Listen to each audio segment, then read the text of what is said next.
अस्सलाम वालेकुम जी। उम्मीद है आप तमाम स्टूडेंट्स खैरियत से होंगे। मेरा नाम मोहम्मद उमर खान है और आप देख रहे हैं लर्न अप पाकिस्तान। आज के इस लेक्चर में हम Punjab enforcement and regulatory authority में अनाउंस होने वाली जॉब्स की प्रिपरेशन की वीडियो सीरीज स्टार्ट करने वाले हैं। आप तमाम लोग जानते हैं कि प्रीवियस वीडियोस में मैंने आपको बताया था कि जैसे ही आपके फिजिकल टेस्ट कंडक्ट हो जाएंगे, उनको कंडक्ट होने के बाद जो है हम लॉ से लेकर जनरल नॉलेज तक और जनरल नॉलेज से लेकर एवरीडे साइंस तक तमाम के तमाम सब्जेक्ट्स को प्रिपेयर करेंगे। मैं कोशिश करूंगा कि हर सब्जेक्ट के हवाले से डिटेल्ड वीडियो लेक्चर्स आपको प्रोवाइड करूं जिनसे आपकी कंसेप्चुअल क्लैरिटी हो सके। और इसके अलावा हमारी जो स्टूडेंट कम्युनिटी है जिसका लिंक आपको डिस्क्रिप्शन में भी मिल जाएगा और स्क्रीन पर मौजूद व्हाट्सएप नंबर को इस्तेमाल करके आप हमारी टीम के साथ इन टच आके उसको ज्वाइन भी कर सकते हैं। वहां पर हम आपको प्रिपरेटरी मटेरियल एमसीक्यू फॉर्म में भी शेयर करते रहेंगे वक्तन फवक्तन, जिससे आपकी तैयारी बेहतरीन तरीके से हो जाएगी। तो आज के इस लेक्चर से हम सबसे पहले लॉ के सेक्शन को स्टार्ट करने वाले हैं और लॉ के सेक्शन में हम कॉन्स्टिट्यूशन ऑफ पाकिस्तान से स्टार्ट करेंगे। तो बगैर वक्त ज़ाय किए आप अपनी स्क्रीन पर इस वक्त देख सकते हैं कि हम जो है कॉन्स्टिट्यूशन ऑफ पाकिस्तान को पढ़ने वाले हैं। कॉन्स्टिट्यूशन ऑफ पाकिस्तान 1973 को हम कवर करेंगे for the post of enforcement officer and investigation officer. ठीक है, तो सबसे पहले हम इसके सिलेबस को देख लेते हैं। आप तमाम लोग जानते हैं कि पार्ट ए में लीगल एंड जनरल अंडरस्टैंडिंग को इंक्लूड किया गया है और ये अपडेटेड सिलेबस है जो आपके साथ में शेयर कर रहा हूं। इनिशियल सिलेबस में 7 एक्ट इंक्लूड किए गए थे और उसमें वेटेज जो है 30% दी गई थी लॉ के सेक्शन को। अब उन्होंने इसको ब्रीफ कर दिया है, टू द पॉइंट कर दिया है और हम एक्सपेक्ट कर सकते हैं कि अब 30 की बजाय जो है यहां से 20 से 25% की वेटेज एक्सपेक्ट की जा सकती है लॉ के सेक्शन में, क्योंकि ये सेक्शन बड़ा क्रूशियल है और इस सेक्शन में स्टूडेंट्स के पास इन लॉज का नॉलेज जो है वो होना बहुत जरूरी है। तो सबसे पहले आप देख सकते हैं कि Punjab enforcement and regulation act 2024 इसमें कंप्लीट इंक्लूड किया गया है। अब क्योंकि पीरा ने, Punjab enforcement and regulatory authority ने इस लॉ के अंडर जो है वो काम करना है, तो सबसे ज्यादा क्वेश्चंस जो है वो इसी में से पूछे जाएंगे और आपके पास एक फर्म नॉलेज जो है इस लॉ का होना चाहिए। उसके बाद सीआरपीसी क्रिमिनल प्रोसीजर कोड 1898 की जो है वो चंद चैप्टर्स इंक्लूड किए गए हैं, जिसमें चैप्टर नंबर 8 है, उसके बाद चैप्टर नंबर 10 है, चैप्टर नंबर 13 है, उसके बाद चैप्टर नंबर 14 है और चैप्टर नंबर 22 है। आपने सिर्फ यही कवर करने हैं। देन कॉन्स्टिट्यूशन ऑफ पाकिस्तान का पार्ट 2 और पार्ट 7 है। अब यहां पर आप तमाम लोगों के लिए एक इंपॉर्टेंट अपडेट ये है कि बजाय इसके कि आप रैंडमली मुख्तलिफ वेबसाइट से इनके बेयर एक्ट्स को डाउनलोड करें और डाउनलोड करने के बाद सेपरेटली इनके प्रिंट लेते रहें और ढूंढते रहें कि जी सीआरपीसी के पूरे एक्ट के अंदर कौन से चैप्टर्स हैं, किस तरीके से उनको जो है वो आपने लेके आना है, हम आपको इस नंबर पर अगर आप मैसेज करते हैं तो फ्री ऑफ कॉस्ट एक लिंक प्रोवाइड कर देंगे। उससे एक पीडीएफ डाउनलोड हो जाएगी। इस पीडीएफ का आप प्रिंट निकालेंगे तो उसमें सारे के सारे रेलेवेंट सेक्शंस इंक्लूडेड होंगे। फॉर एग्जांपल सीआरपीसी के ये सेक्शंस इंक्लूडेड होंगे और कॉन्स्टिट्यूशन के ये पार्ट्स उसमें इंक्लूडेड होंगे, तो आपके लिए आसानी हो जाएगी कि एक ही डॉक्यूमेंट पर रिलाई करके आप सारे जो है वो सेक्शंस को कवर कर लेंगे, सारे लॉज को कवर कर लेंगे। तो अब हम कॉन्स्टिट्यूशन ऑफ पाकिस्तान से स्टार्ट करते हैं और इसके सिलेबस को हम डिस्कस करते हैं। सबसे पहले आप देखें कि फंडामेंटल राइट्स इंक्लूड किए गए हैं पार्ट 2 में। अब पार्ट 2 में फंडामेंटल राइट्स और प्रिंसिपल ऑफ पॉलिसी है। ठीक है, फंडामेंटल राइट्स ओरिजिनली स्टार्ट होते हैं 8 से और ये चलते हैं 28 तक, आर्टिकल नंबर 8 से आर्टिकल नंबर 28 तक। कॉन्स्टिट्यूशन ऑफ पाकिस्तान में आपको आर्टिकल्स मिलेंगे। ठीक है, इसी तरीके से जब सीआरपीसी पढ़ेंगे तो वहां सेक्शंस होंगे। इसी तरीके से जब Punjab enforcement and regulation act पढ़ेंगे तो वहां पर भी सेक्शंस होंगे। तो बहरहाल फंडामेंटल राइट्स 8 से 28 तक डिस्कस किए गए हैं। आर्टिकल नंबर 7 में स्टेट की डेफिनेशन इंक्लूडेड है और हमारे पास क्योंकि सिलेबस 7 से लेकर 40 तक है, इस वजह से 29 से ऑनवर्ड 40 तक आपको प्रिंसिपल ऑफ पॉलिसी देखने को मिलेगी। ठीक है, उसके बाद अगर हम पार्ट 7 की तरफ चले जाते हैं तो पार्ट 7 बेसिकली जुडिकेचर, अदालतों के हवाले से, जजेस के हवाले से है और इसमें जो है आपने आर्टिकल 175 से लेके 212 तक कवर करना है। आप तमाम लोगों के लिए एक और चीज भी मैं बताता चलूं कि कॉन्स्टिट्यूशन होता क्या है। आइन बेसिकली एक ऐसे पीस ऑफ डॉक्यूमेंट को कहते हैं जिस तरीके से किसी भी ऑर्गेनाइजेशन को चलाने के लिए एक बेसिक लॉ की जरूरत होती है, जिस बेसिक लॉ में उस ऑर्गेनाइजेशन को, उस ऑर्गेनाइजेशन का हेड कौन होगा, कैसे मुंतखब होगा, किस तरीके से वो काम करेगी, उस ऑर्गेनाइजेशन की नेचर क्या होगी, ये सारी चीजें बताई जाती है। इसी तरीके से एक जो रियासत है, एक जो स्टेट है, स्टेट ने कैसे रन होना है, स्टेट के एडमिनिस्ट्रेटिव मैटर्स कैसे चलेंगे और उससे रिलेटेड तमाम की तमाम जो मैकेनिज्म है, इस मशीनरी को, स्टेट मशीनरी को रन करने के लिए जो डॉक्यूमेंट रिक्वायर्ड होता है उसको हम कॉन्स्टिट्यूशन कहते हैं, आइन कहते हैं। और पाकिस्तान की तारीख में 3 आइन जो है वो अब तक रहे हैं। पहला आइन हमारा 1956 का था, दूसरा 1962 का था और तीसरा हमारा आइन जो है 1973 का है, जो मौजूदा आइन है। तो हम आज से स्टार्ट करने वाले हैं पार्ट 2 को। पार्ट 2 में हम फंडामेंटल राइट्स को पढ़ेंगे। अब मैं कोशिश करूंगा कि लेक्चर्स को ब्रीफ रखूं, यानी कि जो चीजें आपको पढ़ाऊं वो डिटेल में पढ़ाऊं और लेक्चर कंप्लीट करने के बाद आपको एमसीक्यूज भी प्रोवाइड करूं ताकि आपको आइडिया हो सके कि अगर ये टेक्स्ट हम पढ़ रहे हैं, समझ रहे हैं, तो इसके बाद इसमें से किस तरह के एमसीक्यूज बनाए जा सकते हैं। तो सबसे पहले हम स्टार्ट करते हैं part 2 fundamental rights and principle policy में। आर्टिकल नंबर 7 से। अब आर्टिकल नंबर 7 हमें सिंपली डेफिनेशन ऑफ स्टेट देता है, ठीक है, क्योंकि स्टेट का तस्करा आगे आने वाला है तो रियासत के बारे में, उसकी तारीफ के बारे में समझना बहुत जरूरी है। तो यहां हम इसको रीड करेंगे, उसके बाद इसका चंक मैं आपको बताता जाऊंगा।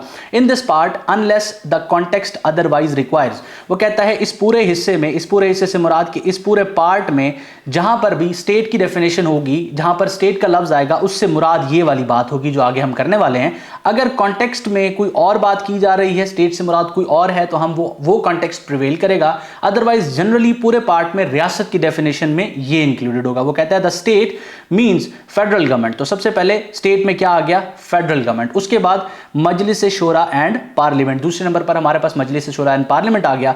तीसरे नंबर पर हमारे पास आ गया प्रोविंशियल गवर्नमेंट, ठीक है। और उसके बाद जो है हमारे पास चौथे नंबर पर क्या आ गया? प्रोविंशियल असेंबली, ठीक है। और पांचवें नंबर पर उसने क्या बताया कि and such local or other authorities in Pakistan as are by law empowered to impose any tax or cess.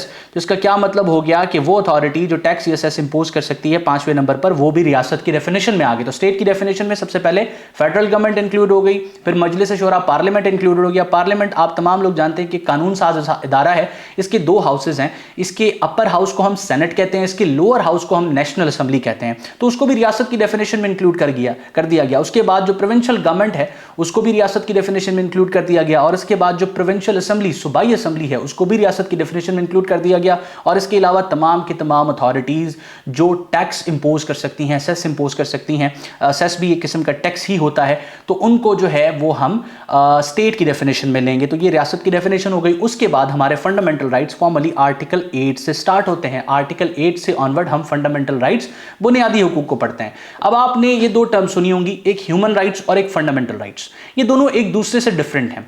Human rights इंसानी हुकूक को कहते हैं, और इंसानी हुकूक आप दुनिया के किसी भी हिस्से में हो, चाहे आप पाकिस्तान में हो, चाहे आप बरतानिया में हो, आपके पास बेसिक ह्यूमन राइट्स मौजूद होते हैं। वहां की रियासत बाउंड होती है कि आपको वो ह्यूमन राइट्स प्रोवाइड करे। लेकिन जो फंडामेंटल राइट्स होते हैं ये रियासत अपने शहरियों को देती है, और खुसूसी ये जो है रियासत की तरफ से अपने शहरियों को दिए जाते हैं। तो फंडामेंटल राइट्स को हम यहां पर पढ़ने वाले हैं। अब वैसे एक अगर आप बगौर इसका मुताला करते हैं तो हमारे फंडामेंटल राइट्स में कुछ ऐसे राइट्स भी हैं जो कि सिटीजन्स तक महदूद नहीं है, लेकिन हम इतनी डेप्थ में नहीं जाएंगे क्योंकि हम इनको जो है ना, इन लॉज को ओवरव्यू कर रहे हैं ताकि आप एमसीक्यूज पोर्शन के लिए प्रिपेयर रहें। सबसे पहले आर्टिकल 8 की डेफिनेशन अगर हम पढ़ें या इसका टाइटल पढ़ें, वो कहता है कि लॉज इनकंसिस्टेंट, ऐसे कानून जो कि इनकंसिस्टेंट हों किसके साथ?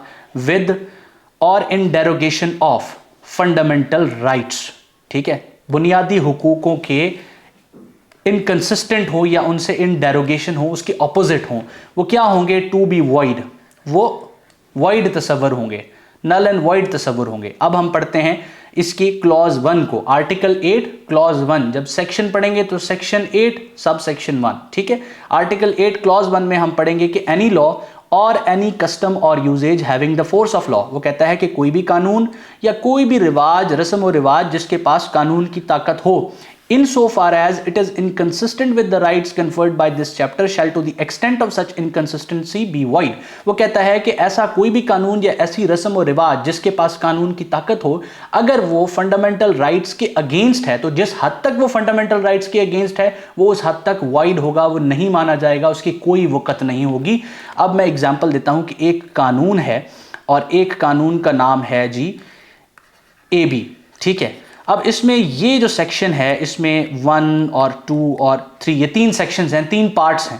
3 पार्ट्स ये फंडामेंटल राइट्स के अगेंस्ट हैं। तो अब ये जो पार्ट्स हैं ये क्या तस्वुर किए जाएंगे? एज पर आर्टिकल 8 ये वॉइड तस्वुर किए जाएंगे क्योंकि ये जो फंडामेंटल राइट्स के अगेंस्ट हैं।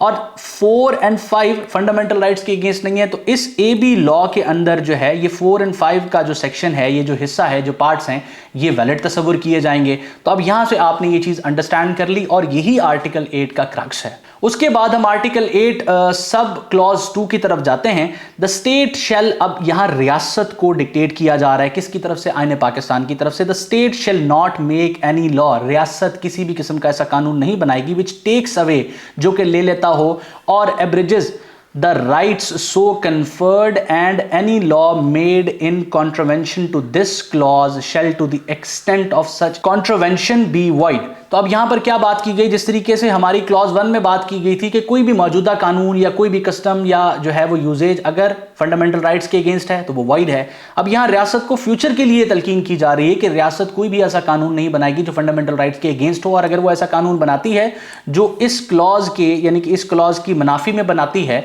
ये डिक्टेशन ये डायरेक्शन होते हुए भी वो रियासत ऐसा कानून बनाती है, तो वो कानून वाइड तस्वुर होगा जिस हद तक वो फंडामेंटल राइट्स के अगेंस्ट होगा। उसके बाद हम चलते हैं जी आर्टिकल 8 में इसकी क्लॉज 3 की तरफ। अब आप तमाम लोग जानते हैं कि जहां पर कानून है वहां पर एक्सेप्शन भी एग्जिस्ट करती है। मतलब कि एक जनरल कानून एग्जिस्ट करता है, जनरल लॉ है कि अगर आपने किसी दूसरे शख्स को कत्ल कर दिया तो जिस शख्स ने किसी दूसरे शख्स को कत्ल किया है उसको सजाए मौत दी जाएगी या उसको उम्र कैद दी जाएगी। अब यहां इसकी एक एक्सेप्शन भी है कि अगर एक शख्स किसी दूसरे शख्स को कत्ल करता है अपनी जान बचाने के लिए, तो ये प्राइवेट डिफेंस में किया गया एक्ट तस्वुर किया जाएगा और इसके लिए आपको किसी किस्म की सजा नहीं दी जाएगी। इसी तरीके से आर्टिकल 8 कहता है कि कानून नहीं बनाया जाएगा किसके अगेंस्ट, फंडामेंटल राइट के अगेंस्ट। लेकिन किन सिचुएशंस में कानून फंडामेंटल राइट के अगेंस्ट बनाया जा सकता है वो यहां एक्सेप्शन के तौर पे हमें प्रोवाइडेड है। So the provisions of this article shall not apply to, वो कहता है कि इस आर्टिकल की जो ये शिकें हैं ये कहां पर अप्लाई नहीं होंगी। सबसे पहले any law relating to member of the armed forces. अब कोई भी कानून बनाया जाता है किसके लिए, आर्म्ड फोर्सेस के लिए, और ऑफ द पुलिस, या वो पुलिस के लिए बनाया जाता है, और ऑफ सच अदर फोर्स, या किसी ऐसी मुख्तलिफ और फोर्स के लिए बनाया जाता है as are charged with the maintenance of public order, जो कि जिसका काम है कि पब्लिक ऑर्डर को मेंटेन करे, या for the purpose of ensuring the proper discharge of their duties. या वो कानून जो फंडामेंटल राइट्स के अगेंस्ट बनाया गया उसका पर्पज ये है कि वो इंश्योर करे किस चीज को, proper discharge of their duties, यानी कि आर्म्ड फोर्सेस की, पुलिस की और साथ साथ अदर फोर्सेस की जो proper discharge of their duties है उनको रेगुलेट करने के लिए कोई कानून फंडामेंटल राइट्स के अगेंस्ट बनाया जा रहा है तो वो वॉइड नहीं होगा, वो वैलिड तस्वुर किया जाएगा।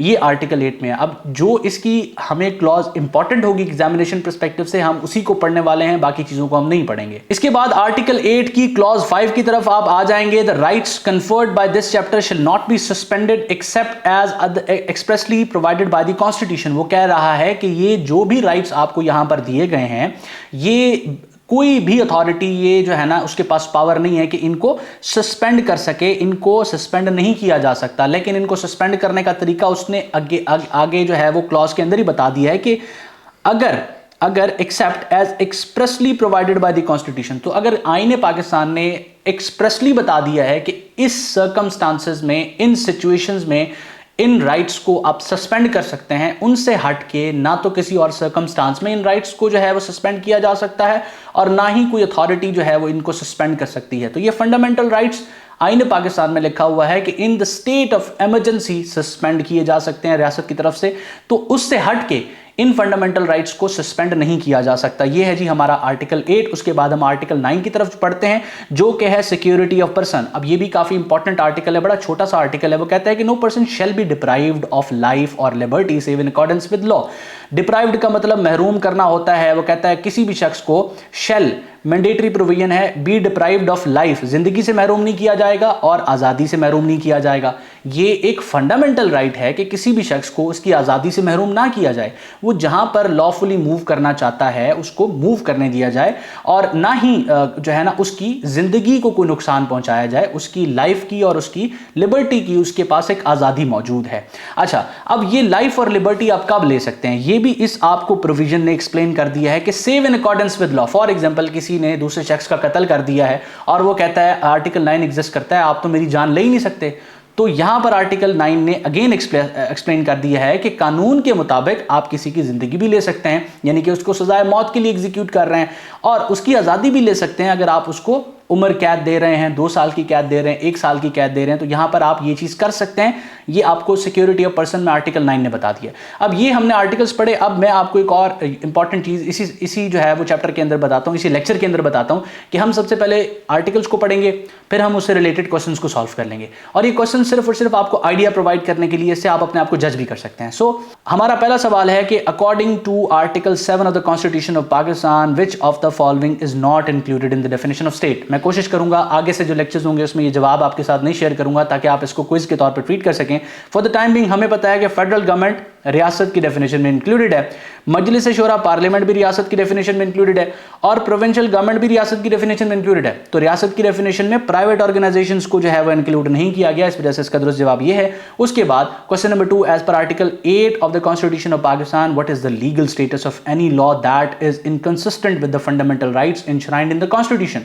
तो आईन पाकिस्तान में इंश्राइंड जो हमारे फंडामेंटल राइट्स हैं, अगर कोई भी कानून उनकी मुखालफत में, उनके अगेंस्ट बनाया जाता है तो वो क्या होगा, वो डिक्लेयर कर दिया जाएगा void to the extent of its inconsistency. जिस हद तक वो इनकंसिस्टेंट होगा उस हद तक वो वाइड डिक्लेयर कर दिया जाएगा। उसके बाद हमारे पास क्वेश्चन 3 है कि which laws are exempt from the application of article 8 on fundamental rights. अब हम लोगों ने इसकी एक्सेप्शन को पढ़ा था, मैंने आपको एक्सप्लेन किया था कि वो तमाम के तमाम लॉज जो कि गवर्न कर रहे हों किस चीज को, आर्म्ड फोर्सेस को और पुलिस को, इस सूरत में आप फंडामेंटल राइट्स की वायलेशन में लॉ बना सकते हैं। और उस लॉ का पर्पस है कि इन दोनों जो है वो इदारों को आपने रेगुलेट करना है, और इन दोनों इदारों का पर्पस जो है वो peace and order in the society maintain करना है। ठीक है, तो ये हमारा क्वेश्चन नंबर 3। उसके बाद क्वेश्चन नंबर 4 आप देख सकते हैं कि under what condition can a person B deprived of life और लिबर्टी एज पर आर्टिकल 9। सो यहां पर इन अकॉर्डेंस विद लॉ, आप उसकी जिंदगी भी ले सकते हैं, उसकी आज़ादी भी ले सकते हैं, but in accordance with law. उसके बाद क्वेश्चन नंबर 5 है कि what fundamental right does article 9 of the constitution of Pakistan protect. तो इसमें सिक्योरिटी ऑफ पर्सन जो है वो दुरुस्त जवाब है कि आर्टिकल 9 में सिक्योरिटी ऑफ पर्सन के बारे में बात की गई है।